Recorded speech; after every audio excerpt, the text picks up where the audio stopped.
Right, this next one is a good one for to bring in for Women's Health Week, which is in September. And this is one that you will need certain props for, and to facilitate the sense of regions that can sometimes feel a little bit distant. So a bolster and a couple of tennis balls in a sock wrapped together, and I showed you how to make those on a previous clip. So it's two tennis balls put together in a sock and then tied and made into what looks like a peanut. So I'll call it the peanut. And this particular position, posture, placement of these props helps to enable the facilitation of Muladhara. So Muladhara is the lowest of the chakras, the area that is sometimes left a little bit deficit from the sensorium. It can feel like, or not feel like anything. It can be almost like left out of the equation as far as the felt sense of the body goes. So a good thing to wake up, and a good thing to feel as catalyst awareness for the rest of the body. It primes up the rest of the body. Very useful to talk to the Vishuddha chakra at the same time.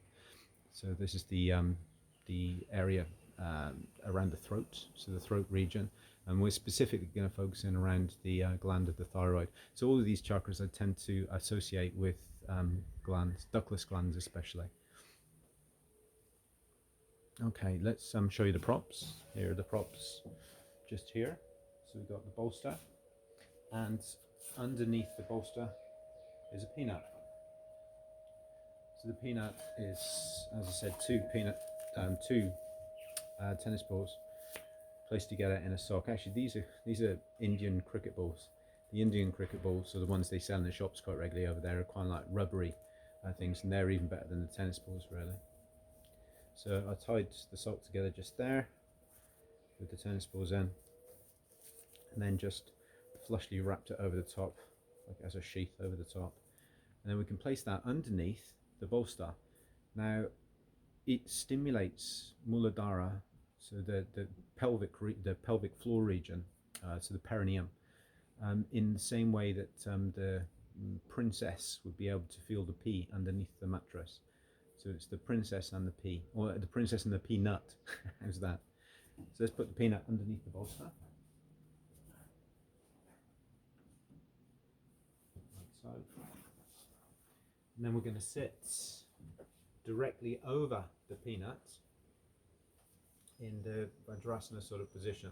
It's not exactly Vajrasana, I know it's an adapted, propped up version of Vajrasana, but you get the idea. So the thunderbolt pose. Putting the shins down flush to the floor, dorsum of your feet, so the top of your feet flush to the floor as well, toes on the floor. And then from here, we're going to contract, relax, contract, relax the pelvic floor again. So contracting and relaxing the perineum. Contract, relax, and what you'll feel is that the area starts to get more and more sensitive around the peanut that's underneath the bolster. It will start to literally get a sense of the contour and the outline of the peanut, even though there's a bolster in between the perineum and the peanut. So the sensitivity is building up. Areas that were previously a little bit distant or dissociated will start to wake up. And this starts to wake up other areas of the body.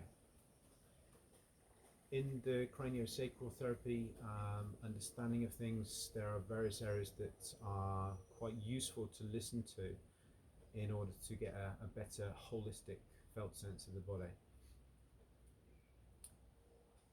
And we're going to bring those into this sharing. We're going to anastomose, bring together the understanding of the craniosacral therapy into this yoga therapy sharing, in order to get a better understanding of how we can feel the body at the same time as adopting these poses and practicing the contraction relaxation in this particular example of the pelvic floor. So one hand will go over the area where the spleen would be. The other hand will just come into contact with the area of the thyroid gland. So the thyroid gland below the Adam's apple, so further down, coming down towards the lower part of the body, and just placing the forefinger and the thumb on either side of your throat to get the idea of the thyroid gland. And then from here, we're going to we'll take a deep breath first of all. And we're going to contract, release, the pelvic floor. So we're going to do this now with the hum.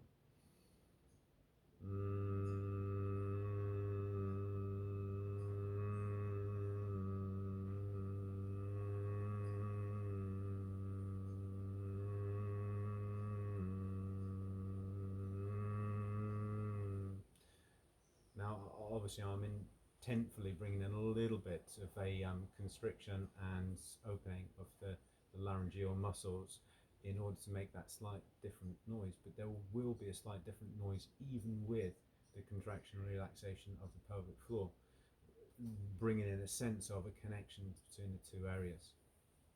It sounds a little bit almost like the wave-like ebb and flow of the cicadas as they're humming in the middle of summer, at least here anyway in Queensland. They have this ebbing and flowing of their hum, of their chant in a way. Very useful to open up the regions that have previously been blocked. The other thing to do to combo with this as well is to take the tongue to the roof of the mouth, the tongue tip. So if you were to say November, nice, then it's the area that says the bit, so nice. So wherever the tongue goes, that's the tongue tip, and then slide it back until you feel it reach the soft palate. And then we're going to combo with the rest. If you can, or rather, people who have the ability to go back further than that, do so.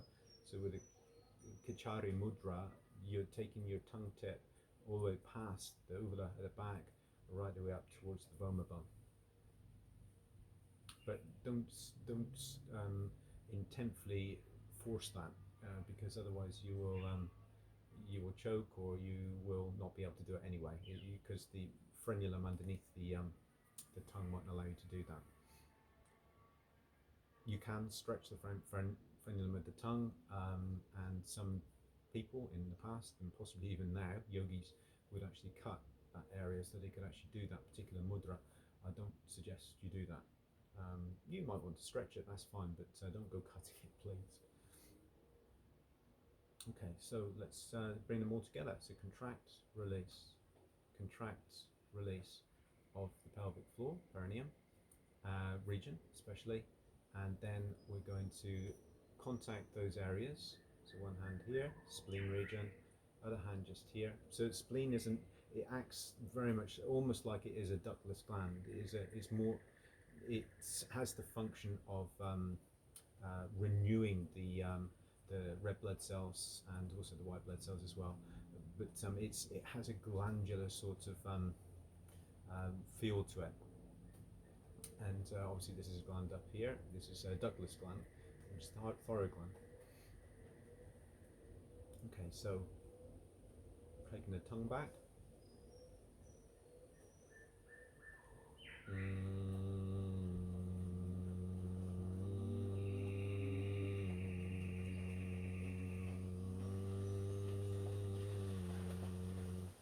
Probably good to actually take a nice deep breath when you start, so it's not too interrupted.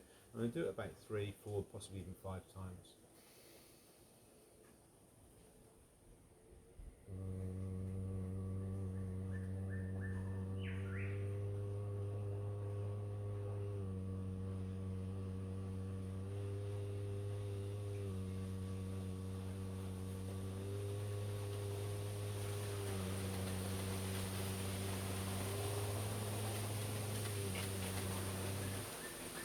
So on and so on. Makes you feel all jingly. And these are not demonstrations in order to look cool or to look silly or to do anything that is a little bit yogic.